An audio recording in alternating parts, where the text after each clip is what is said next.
What can you do in 15 minutes? Empty the washing machine and hang up your fresh laundry? Read a couple of chapters of your favourite book? Watch half an episode of How I Met Your Mother? Well, creepy local authority bureaucrats would like to see your entire existence boiled down to the duration of a quarter of an hour, with the arrival of so-called 15-minute cities. This dystopian plan will see roads in some of Britain's most iconic towns and cities being blocked off, with cars being restricted to certain areas, all overseen by number plate recognition cameras installed everywhere, with a surveillance culture that would make Pyongyang envious. In some places, your car would have an allowance to drive on certain streets for a fixed number of days in the year. Some roads out of bounds to all. Many consider this idea laudable. 15-minute cities make everything walkable. You can go by foot to grab a coffee, do your grocery shopping, have a pint. And if you don't fancy walking, everything you need is just a 5-minute bicycle ride away. Lovely. Fans of this scheme say it will deal with traffic and congestion and make life easier, more convenient and sustainable for locals. Except that, as the MP Nick Fletcher, who's raised a question about this in Parliament, points out, these low-traffic neighbourhoods are having an impact on small businesses, given the lack of passing trade they now receive. Take a listen. Will the leader please set aside some time in this House for a debate on the international socialist concept of so-called 15-minute cities and 20-minute neighbourhoods? Ultra-low emission zones in their present form do untold economic damage to any city. However, the second step after these zones will take away personal freedoms as well. Sheffield is already on this journey, and I do not want Doncaster, which is also a Labour-run socialist council, to do the same. Low emission zones cost the taxpayer money, simple as. However, 15-minute cities will cost us our personal freedom, and that cannot be right. Well, the minister who answered his question, Penny Mordaunt, did not disagree.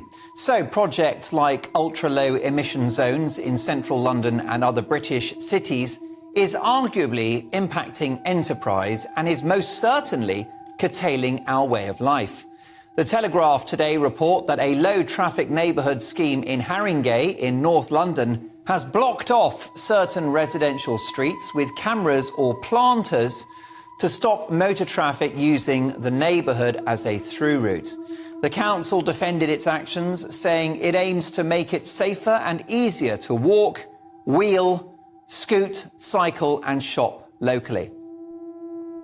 6 months on, however, and the paper reports that 3/4 of traders on one Haringey street in particular are thinking of leaving in the next 18 months, and 3 have already shut up shop. One of them is My Little Home Emporium, a once bustling vintage furniture shop that now stands shuttered and derelict, with low-traffic neighbourhood planters blocking the road next to it.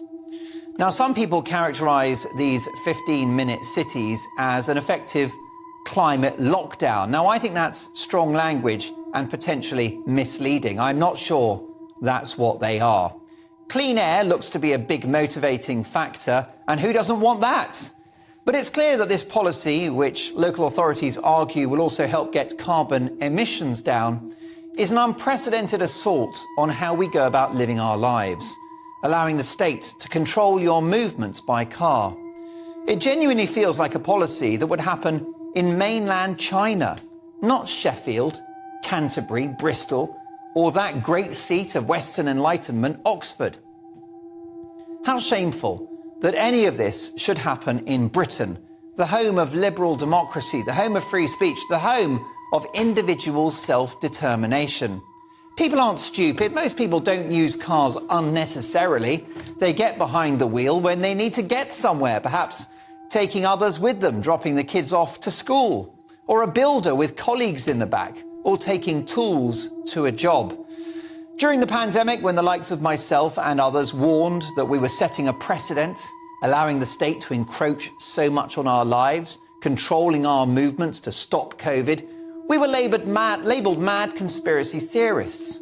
Well, state overreach is, in my view, now the norm. And these 15-minute cities, low traffic neighborhoods and ULEZ zones are just another example. I'm sorry, but in a free country, you ought to be able to get in a car and drive wherever you like. But that freedom is starting to feel like a distant memory. These deeply illiberal, un-British 15-minute cities are beyond the pale. They're hurting communities, they're hurting small businesses, and they've got to go. It took me less than 15 minutes to realise they're a terrible idea. The 15-minute cities, they will have to have those before they can lock you down. So in Great Britain, some county already passed legislation. They will be able to impose a climate lockdown. That's the next step. So in order to do that, they will have to have these 15-minute cities. The next step then, of course, will be you are only allowed to leave your immediate area for, let's say, 2 or 3 times a year.